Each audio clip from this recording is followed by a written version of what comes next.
Rawr, rawr, it's StompyStompyDinoNuggets, and it is my deepest pleasure today to present to you not just one, but two big fat juicy W's in MTG Arena in the Brawl format. Now I'm going to play some Lofi in the background and provide commentary when I feel like it, but for the most part, let's hop right into this. So, if you guys hear me sniffling, apologies in advance. I have really bad seasonal allergies and I live near a lot of flowers. But this shouldn't be a deck that needs too much commentary. It's Krenko Mob Boss. It's play Goblin, play Krenko, tap Krenko, go wide.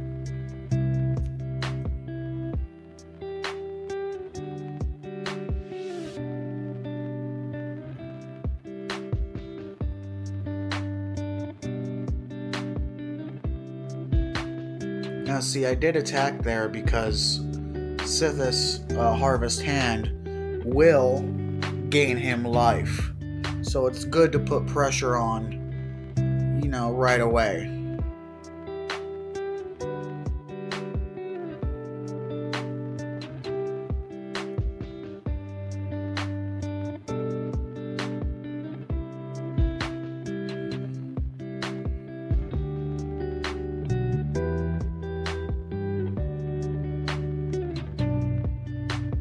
Alright, Anointed Procession is kind of a scary card to see. I don't actually know what tokens he's going to be making, but having them doubled is an easy way to outpace me regardless of how many tokens Krenko can make. He can make a lot.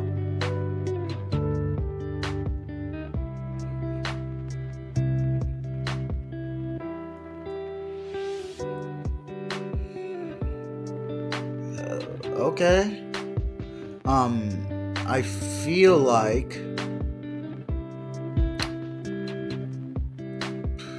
there might be a Griffin Eerie in here because, well, life gain. I feel like we're gonna see some other creatures enter the battlefield triggers, but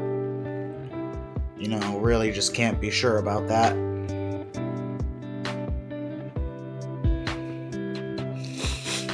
Oh, well, those are definitely some tokens he's making. 3 3s are bigger than 1 1s, that's for sure. And, well, okay, it's gonna be 4 2 2s, that's nice.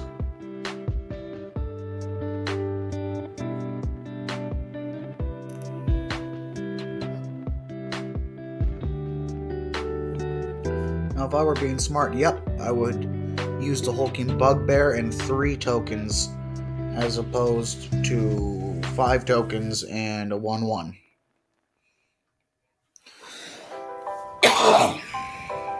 Remember, this deck is about numbers in terms of bodies, not strength.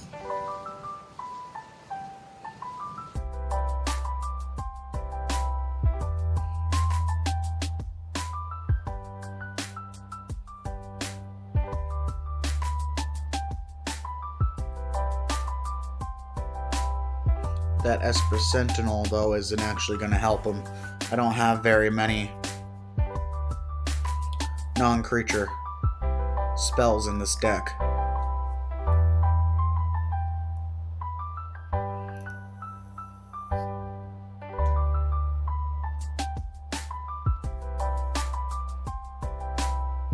That's definitely tokens. And power. Yep.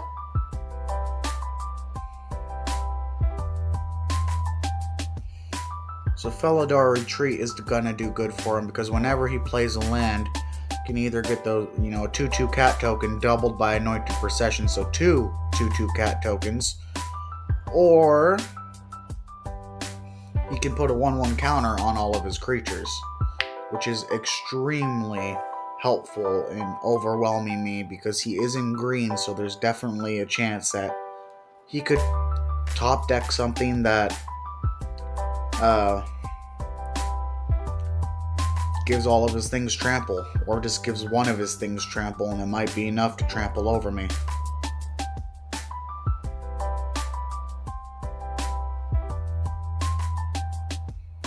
Yeah, I almost messed up and sacrificed the Sarpadian Simulacrum to get rid of that Leonin War Leader before tapping Krenko.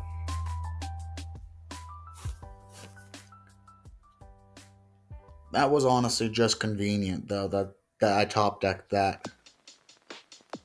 Wanted to make sure to get rid of Ren. And Realm Breaker, that is not a thing I want to see, you know?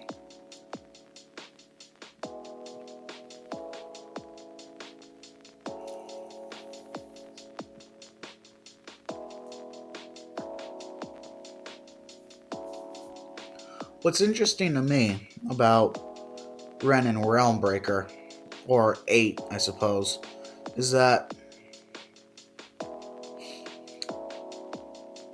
Realm Breaker was a Phyrexianized version of the World Tree. So why wasn't Ren Phyrexianized? I think she might have died, but I can't be sure. Either way, one of my favorite planeswalkers. I've talked about this before.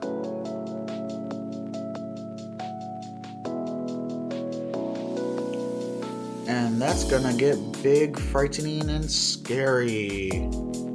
Now all of them are lands, so any creature he plays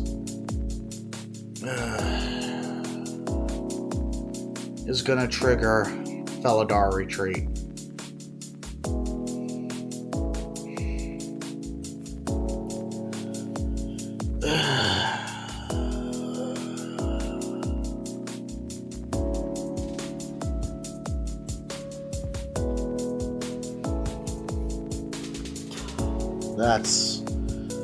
That is just frickin' brutal, man. That is...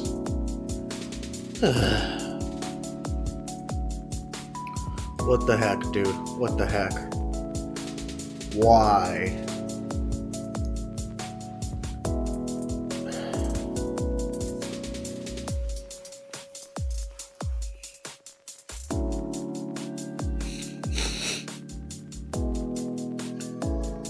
I come into arena. I just want to play a game. I want to play a fair game. And yet now all your creature are land. And all your creature activate Felidar Retreat.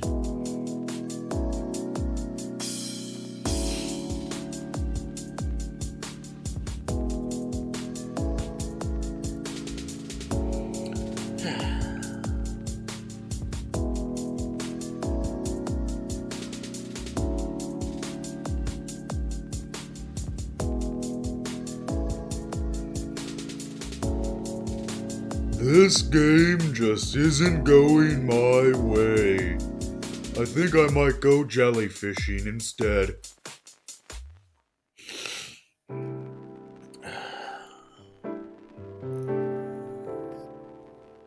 Oh, that's freaking lovely. That's just delightful. Granted, I'm winning. I've pretty much already won this. I'm pretty sure for these 2W videos, I will not be doing mid-game assessments since the games are all so short. No real reason for it. But yeah, that's about that.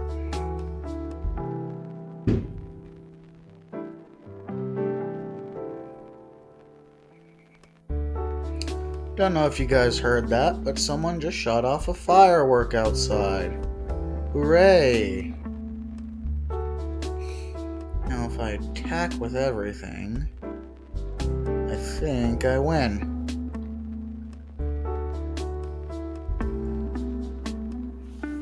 Let's check the time. Nah, it's probably gonna be next turn that I win. Or no, this might take a while for him to choose all the blocks and things. Oh, yeah, and I accidentally left one out.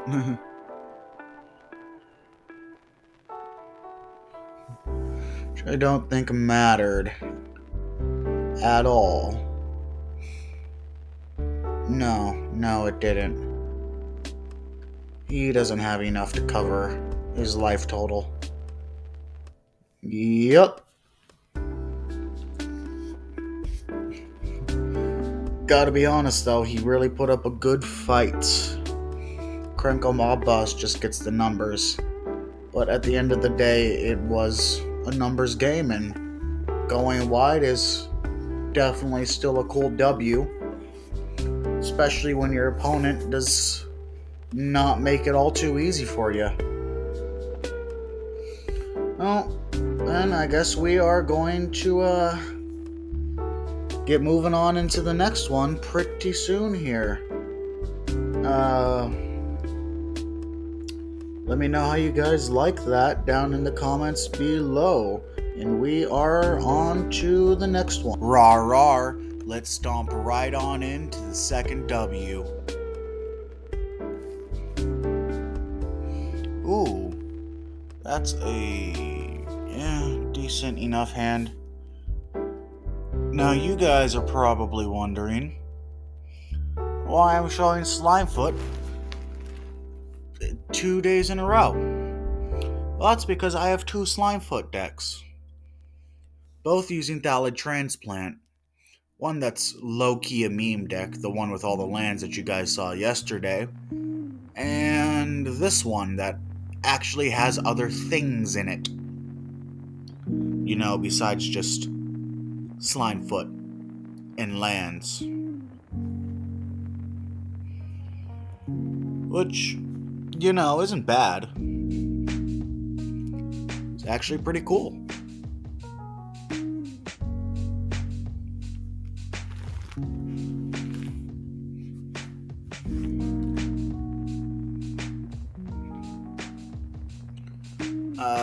Granted, I think there's actually a significant difference between this deck and the other Slimefoot deck. This one is called the Fungal Jungle. The other one is the Slime Grind. That's the one with all the lands. I think the difference is, well, I can get played out a lot easier on this one, but there's a bit of a psychological impact with the Slime Grind in that I never seem to run out of cards in hand. You know, as a MTG player, you tend to really start to be aware after you've played the game a while. You start to be aware of how many cards are in the other person's hand, and that can kind of make you a bit nervous because those are resources, you know?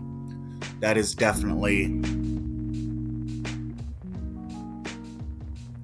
a way to get an advantage.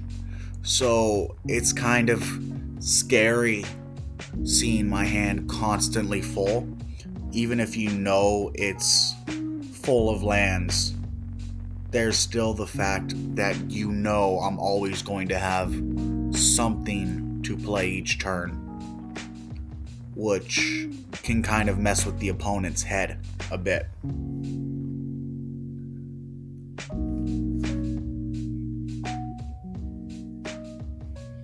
You know, I'm never gonna miss my land drop, which is another one that can screw with your head.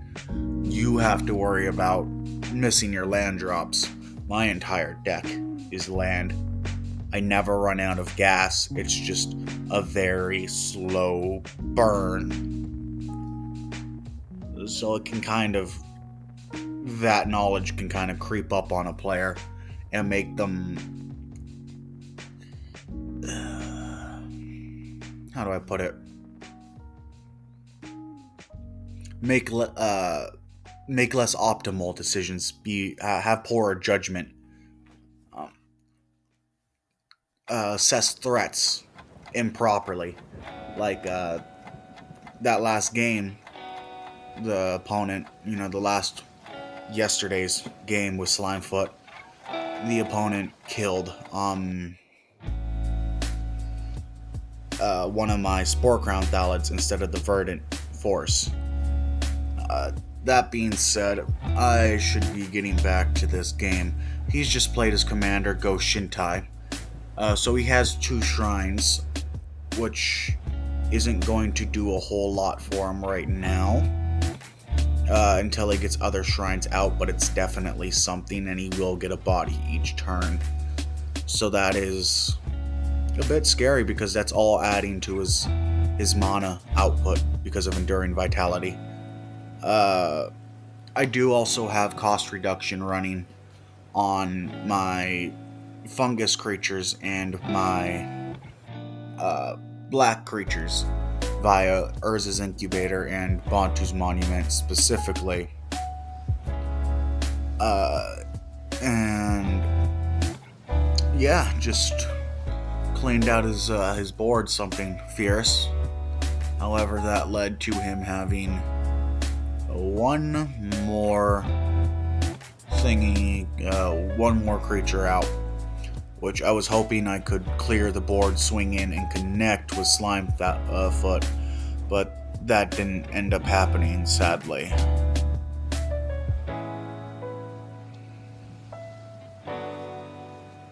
However, at this point in the game, it is going pretty well for me.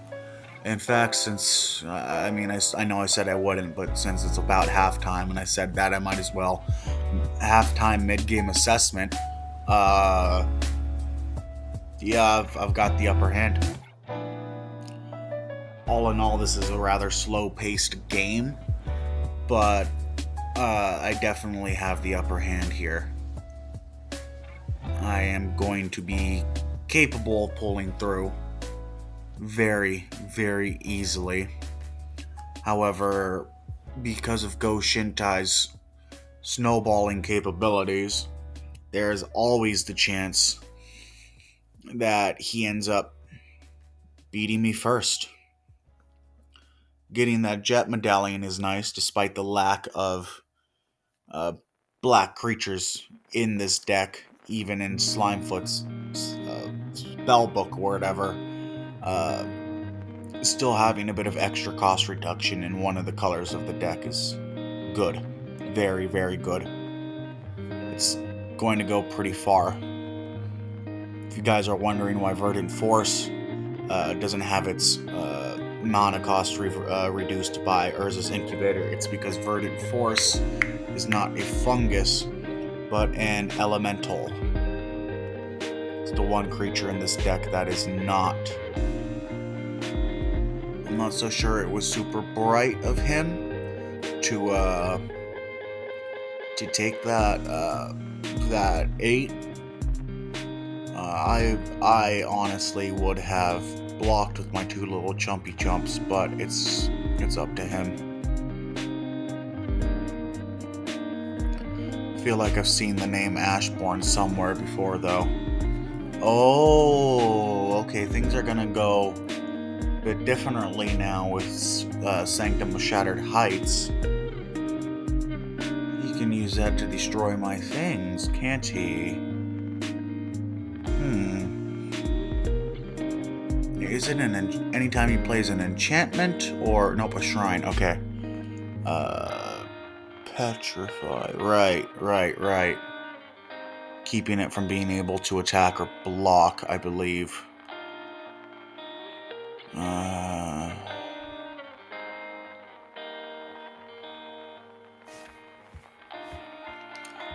Well, I'm pretty sure at this point I'm just gonna swing in for the dub. There's not really much else to do or say.